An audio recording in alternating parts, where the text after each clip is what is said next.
Nephron structure study करने के लिए सबसे पहले हमें जानना पड़ेगा एफरेंट आर्टेरियोल्स के बारे में। अपनी लास्ट वीडियो में जिसके अंदर मैंने डिस्क्राइब किया था ब्लड सप्लाई के बारे में, उसके अंदर मैंने एफरेंट आर्टेरियोल्स के बारे में डिस्कस किया था, राइट। जैसे कि मैंने बताया था कि afferent arterioles arise from the interlobular arteries. तो वहीं से कंटिन्यू करते हैं। एफरेंट आर्टेरियोल्स, जैसे कि इस पिक्चर में यहाँ पे ये वाली एफरेंट आर्टेरियोल्स है, राइट। जो एफरेंट आर्टेरियोल्स कोर्टेक्स के अंदर मौजूद है, अब वो एफरेंट आर्टेरियोल्स आगे मूव करके एक टफ्ट बनाती है। टफ्ट का मतलब होता है एक गुच्छा बनाती है। So they form a tuft, right, and they form a tuft of capillaries. So need to remember कि आर्टेरियोल्स के बाद यहाँ पे क्या बन रहा है, कैपिलरीज, और इस कैपिलरी के टफ्ट को हम नाम देते हैं ग्लोमेरुलस। ओके, सो एफरेंट आर्टेरियोल्स आगे कंटिन्यू करके बनाती है ग्लोमेरुलस। ग्लोमेरुलस क्या है, कैपिलरी का टफ्ट है, छोटी छोटी कैपिलरीज है, उनका गुच्छा है। और ये सब कहाँ है, कोर्टेक्स के अंदर है, मेडुला वाले पार्ट के अंदर नहीं है। ग्लोमेरुलस के बाद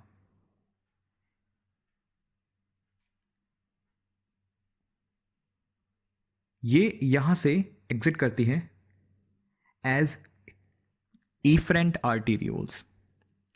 तो ये एंट्री करती है एज एफरेंट आर्टेरियोल्स, उसके बाद ग्लोमेरुलस फॉर्म करती है, और ग्लोमेरुलस के बाद ये बनाती है efferent arterioles. So this is the efferent arterioles. इसको नाम और भी दिया जाता है, दैट इज की आर्टेरियोल फ्रॉम ग्लोमेरुलस। तो एक ही बात है, एफरेंट आर्टेरियोल्स।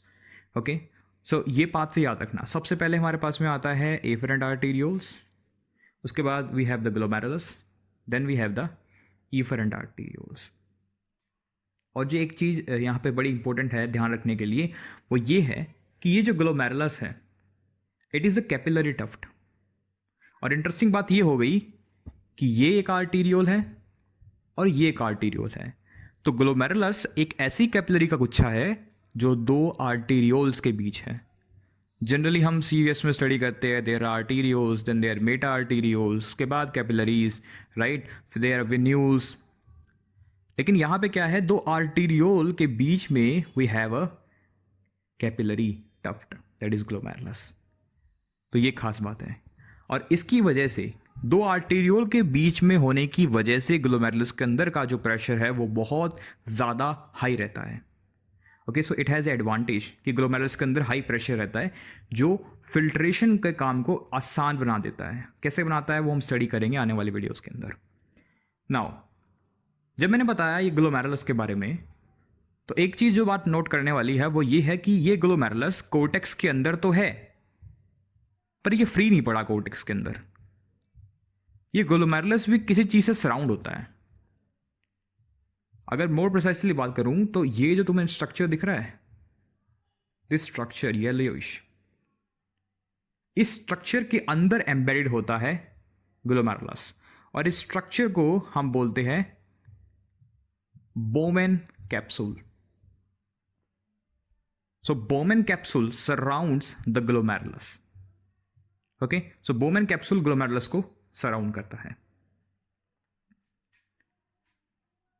ये बोमेन कैप्सूल कि अगर हम थोड़ा डिस्कस करें, so this is a Bowman capsule, और इसके अंदर हमारे पास में this is the afferent arteriole, ये है ग्लोमेरुलर कैपिलरी टफ्ट, और ये है एफरेंट आर्टेरियोल। ग्लोमेरुलस जो सराउंड करे हुए है ये बोमेन कैप्सूल, इसके अंदर एक स्पेस होता है, and that space is called बोमेन space. क्या कहते हैं स्पेस को, बोमेन स्पेस। ये बोमेन स्पेस आगे कंटिन्यू होता है, राइट, और ये बोमेन स्पेस आगे जा करके हमारे पास कंटिन्यू होता है इन अ ट्यूब्यूल, एक ट्यूब के अंदर, राइट। ये जो ट्यूब है जो मैंने येलो रंग के मार्क की है, इस ट्यूब्यूल के अंदर, और इस ट्यूब्यूल का जो नाम है that is proximal tubule. Proximal का मतलब होता है पास, तो ये ग्लोमेरुलस के बिल्कुल पास है, सो इसे इसका नाम पड़ा है प्रॉक्सिमल और ट्यूब्यूल, ये ट्यूब है इसलिए इसका नाम पड़ा है tubule, so it is called proximal tubule. So glomerulus opens into proximal tubule. उसके बाद प्रॉक्सिमल ट्यूब्यूल आगे जाकर के एक और ट्यूब में कंटिन्यू होता है, राइट। बट इस ट्यूब की एक खास बात है, ये ट्यूब एक लूप फॉर्म करती है, बिल्कुल एक हेयर पिन की तरह। ये देखो जो मैं येलो रंग से मार्क कर रहा हूं, इस ट्यूब को ध्यान से देखना। It forms a hairpin loop like structure, this tube. और इस लूप को हम बोलते हैं loop of Henle. What we say it as loop of Henley.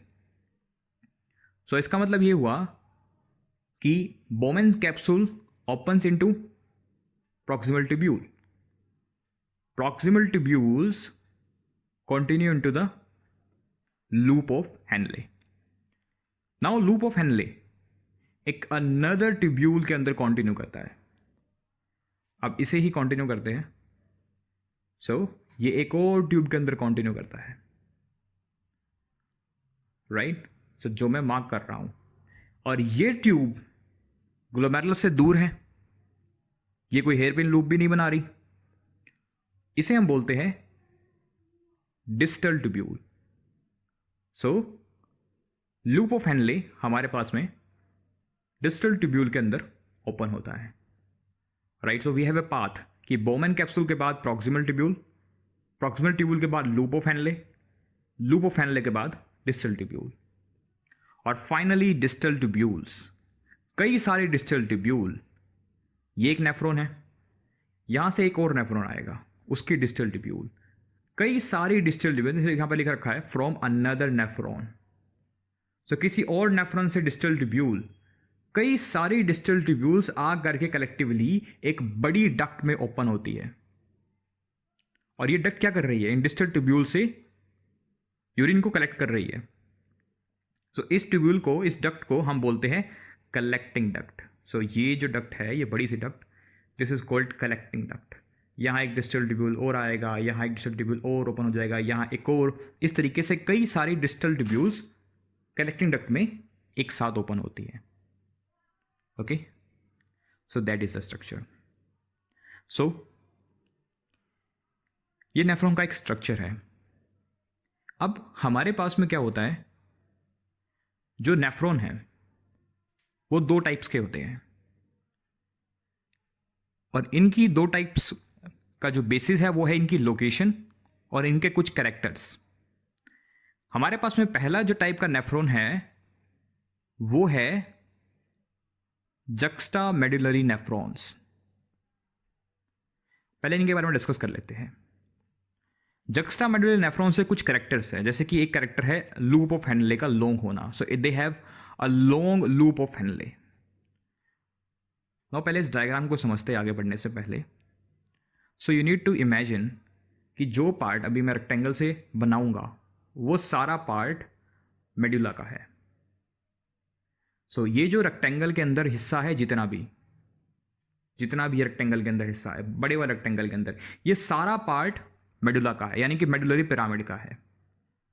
और ये जो बाहर वाला पार्ट है, जो मैंने अभी दूसरा रेक्टेंगल बनाया है, ये वाला पार्ट कोर्टेक्स का है। So as you can see, this is arcuate artery. Arcuate artery से वी हैव दिस इंटर और लोबुलर आर्टरी, और इंटरलोबुलर से एफरेंट आर्टीरियोल्स। ऐसी दूसरी साइड भी है, ये वाली अरेक्यूएट, इंटरलोबुलर आर्टरी, उसके बाद afferent arterioles. Now afferent arteriole के बाद you can see this is the glomerulus capillary tuft. So ये वाला जो है ये ग्लोमेरुलर कैपिलरी टफ्ट है, और ये है एफरेंट आर्टीरियोल्स। नाउ डिफरेंस यहां पे ये है, इसके ग्लोमेरुलस को देखो, और जो दूसरे टाइप का नेफ्रॉन मैंने बनाया है इसके ग्लोमेरुलस को देखो। इन दोनों में एक बहुत बड़ा डिफरेंस है, और डिफरेंस है इनकी पोजीशन का। ये वाला जो है ये इससे पोजीशन में नीचे है, और ये वाला जो है इससे ऊपर है। और अगर तुम्हें ना पता हो तो मैं बता दूं कि जो पोर्शन मेडुला के बिल्कुल नजदीक है, ये वाला मेडुला है, ये वाला मेडुला है, जो मेडुला के नजदीक होता है, कोर्टेक्स का वो पोर्शन जो मेडुला के बिल्कुल नजदीक है, उस छोटे वाले पोर्शन को हम नाम देते हैं जक्स्टा मेडुलरी रीजन। क्या नाम देते हैं? Juxta medullary region. तो ये नाम जक्स्टा मेडुलरी रीजन हम नाम देते हैं उस एरिया को। सो इस वाले एरिया को हम नाम देते हैं जक्स्टा मेडुलरी रीजन। तो वो ग्लोमेरुलस, जैसे कि ये जो उस रीजन के अंदर आ रही है, कौन सी रीजन के अंदर? जक्स्टा मेडुलरी रीजन के अंदर जो ग्लोमेरुलस आते हैं उन्हें हम बोलते हैं जक्स्टा मेडुलरी नेफ्रॉन्स। और वो वाले ग्लोमेरुलस जो इस रीजन से ऊपर आते हैं प्योर कोर्टेक्स के अंदर, उन्हें हम बोलते हैं cortical nephrons. As you can see here, cortical nephrons. So एक बेसिस तो हमारे पास में क्लियरली ये हो जाता है डिफाइन करने के लिए कि उनका जो ग्लोमेरुलस है उसकी पोजीशनिंग क्या है, राइट? सो अगर उनकी पोजीशनिंग जक्स्टा मेडुलरी रीजन यानी कि मेडुला के बिल्कुल पास है, so they are juxta medullary nephrons. और अगर उनकी पोजीशन ग्लोमेरुलस की दूर है जक्स्टा मेडुलरी रीजन से भी और कोर्टेक्स के अंदर है प्रॉपरली, तो उन्हें बोलते हैं cortical nephrons. So this is the very first thing you need to remember. Second difference जो इनके बीच में आता है, जो ग्लोमेरुलस नजदीक है, या अब मैं कहता हूं इन्हें जक्स्टा मेडुलरी नेफ्रॉन्स, ऐसे नेफ्रॉन जिनका ग्लोमेरुलस जक्स्टा मेडुलरी रीजन में आता है, उनके पास में कुछ और कैरेक्टर्स भी होते हैं जो हमें डिफरेंशिएट करने में हेल्प करते हैं कि जक्स्टा मेडुलरी नेफ्रॉन्स कौन से हैं और कोर्टिकल नेफ्रॉन्स कौन से हैं। और इनमें से एक बड़ा इंपॉर्टेंट कैरेक्टर है लूप ऑफ हेनले का लॉन्ग होना। So another defining character is long loop of Henle. Look at this diagram. ये वाला Bowman space, we have this PCT, और पीसीटी ओपन होगा लूप ऑफ हेनले के अंदर। लूप ऑफ हेनले के बाद वी हैव द डीसीटी, और DCT के बाद कलेक्टिंग डक्ट तुम्हें दिख रही है। नाउ ये जो लूप ऑफ हेनले है ये बहुत लंबा है। ये वाला जो लूप है, ये हेयर पिन लूप, बहुत लंबा होता है as compare to cortical nephrons. इनका लूप ऑफ हेनले देखो बहुत छोटा सा है, और इनका लूप ऑफ हेनले काफी अंत तक जाता है मेडुलरी पोर्शन के। सो ये वाला पोर्शन मैंने कहा था मेडुला है, सो मेडुलरी पोर्शन के काफी डीप तक जाता है इनका वाला लूप ऑफ हेनले। किसका? जक्स्टा मेडुलरी नेफ्रॉन्स का। Okay, so that is another difference. और अगर तुम कोर्टिकल नेफ्रॉन्स की बात करोगे तो जस्ट इससे opposite, you have short loop of Henley in the case of cortical nephrons. So cortical nephrons के केस में जो लूप ऑफ हेनले है वो काफी शॉर्ट है, as you can see in this diagram, और वो मेडुलरी पिरामिड्स के अंदर, यानी कि जो मेडुलरी वाला पोर्शन है उसके अंदर इतना एम्बेडेड भी नहीं होता। मगर जक्स्टा मेडुलरी वाले नेफ्रॉन्स के लूप ऑफ हेनले होते हैं। और एक बात, जो एक फैक्ट है वो है इनकी कंसंट्रेशन के बारे में कि कितने होते हैं। जक्स्टा मेडुलर नेफ्रॉन्स जिनका ग्लोमेरुलस जक्स्टा मेडुलर रीजन में है, यानी कि मेडुला के बिल्कुल पास पड़ता है, जिनका लूप ऑफ हेनले लंबा है, वो संख्या में कम होते हैं। यानी कि ये वाले नेफ्रॉन्स सिर्फ 15 से 20% तक संख्या में होते हैं, जबकि कोर्टिकल वाले नेफ्रॉन्स जिनका लूप ऑफ हेनले बहुत छोटा है और जिनका ग्लोमेरुलस दूर है मेडुला से, ये वाले जो है हमारे पास में ज्यादा संख्या में होते हैं। इनका रीजन क्या है वो आगे वाले वीडियोस में तुम्हें क्लियर हो जाएगा। वो भी रीजन प्रॉपर नोन नहीं है, बस एज ए गेस लगा जाता है कि हाँ शायद ये रीजन हो कि ये ज्यादा है। ओके, सो ये एक अनदर डिफाइनिंग कैरेक्टर है इनका कि ये वाले कम नंबर में होते हैं और ये वाले ज्यादा नंबर में होते हैं, राइट। जो थर्ड डिफरेंस है that is the Vasa रेक्टा presence. Now ये चीज़ समझने के लिए हमें एक चीज़ कंटिन्यू करनी पड़ेगी। जैसे मैंने कहा था कि ये वाला है एफरेंट आर्टीरियोल और ये वाला ग्लोमेरुलर कैपिलरी टफ्ट, उसके बाद में इफरेंट आर्टीरियोल। इफरेंट आर्टीरियोल के बाद क्या आएगा? देखो, वीन बनने से पहले कैपिलरी आएगी। एक कैपिलरी तो थी ग्लोमेरुलस जो दो आर्टीरियोल के बीच में है, एक आती है इफरेंट आर्टीरियोल के बाद। सो इफरेंट आर्टीरियोल के बाद में भी कैपिलरी का नेटवर्क आता है, और वो जो कैपिलरी का नेटवर्क है, सो यू कैन सी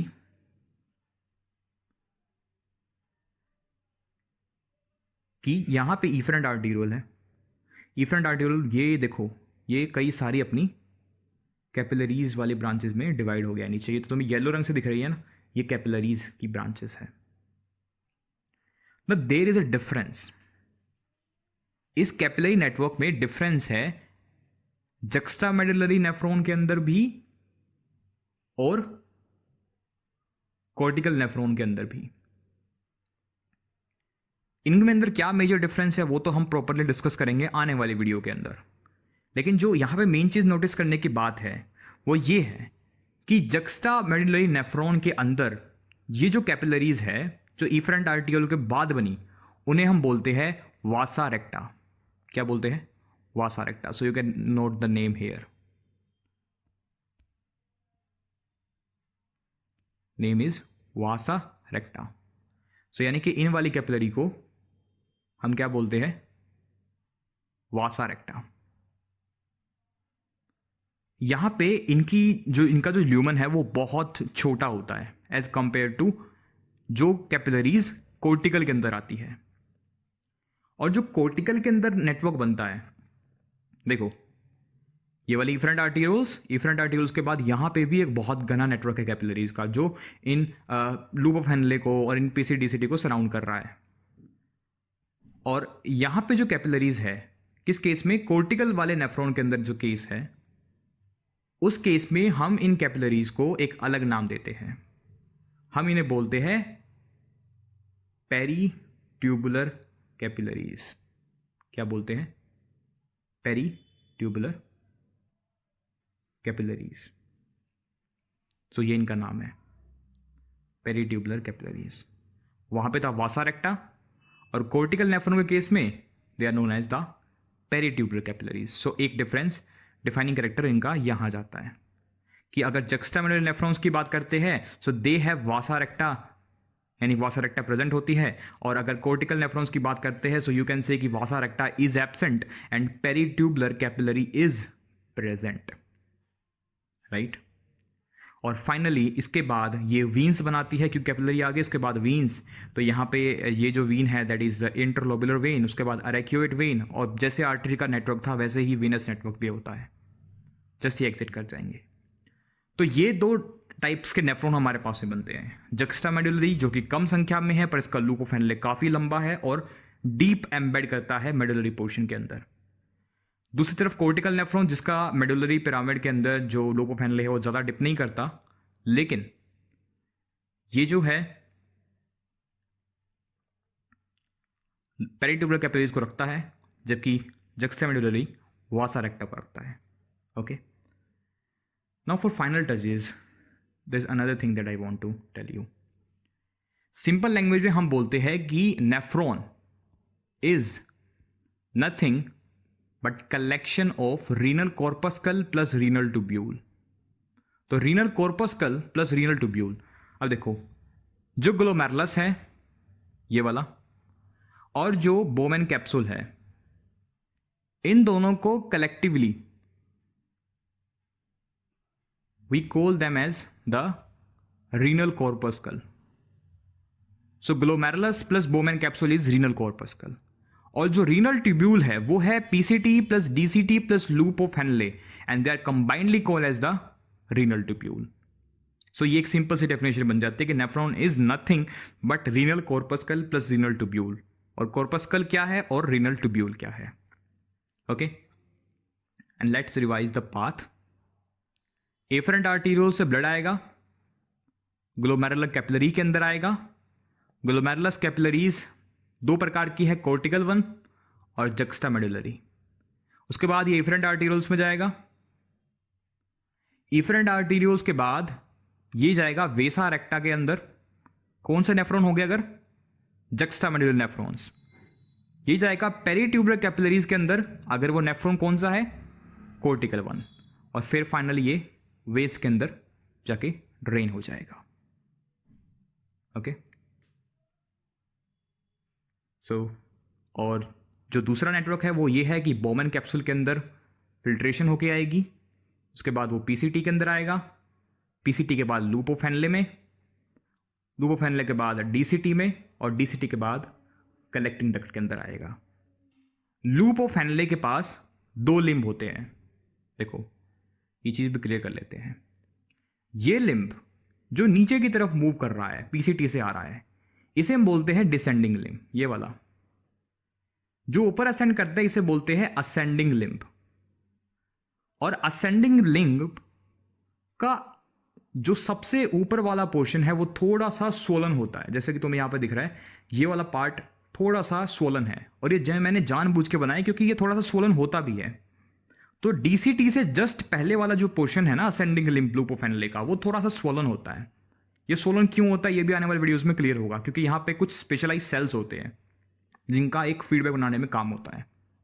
ऐसे ही तुम्हें यहां पे लिख रहा होगा, मैंने लिख रखा है swollen portion of loop of Henley, ये वाला portion. So this is descending limb, उसके बाद असेंडिंग लिम्ब, उसके बाद डीसीटी, उसके बाद collecting duct. Right, collecting ducts कई सारे नेफ्रॉन्स है। देखो यहां देखो कलेक्टिंग डक्ट्स को। So if I clear this one, ये डीसीटी कलेक्टिंग डक्ट में आया, यहां से डिस्टल ट्यूब्यूल कलेक्टिंग डक्ट में आया, और ये कलेक्टिंग डक्ट नीचे जाएगी, और ये कलेक्टिंग डक्ट फाइनली कहां ओपन होएगी? In the renal papillae. और रीनल पैपिले कहां जाएगा? माइनर कैलाइसिस के अंदर, और माइनर कैलाइसिस से मेजर कैलाइसिस, रीनल पेल्विस, उसके बाद यूरेटर, जैसा कि हमने पिछले वाली वीडियो के अंदर डिस्कस किया था।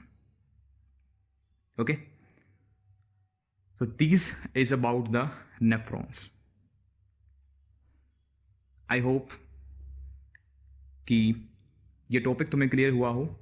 बस इतना ही था नेफ्रॉन के अंदर। सो ये हमने बहुत डिस्कस स्टडी किया है, बहुत डीपली हमने डिस्कस किया है। Okay, thanks for watching the video and keep your support. Thanks.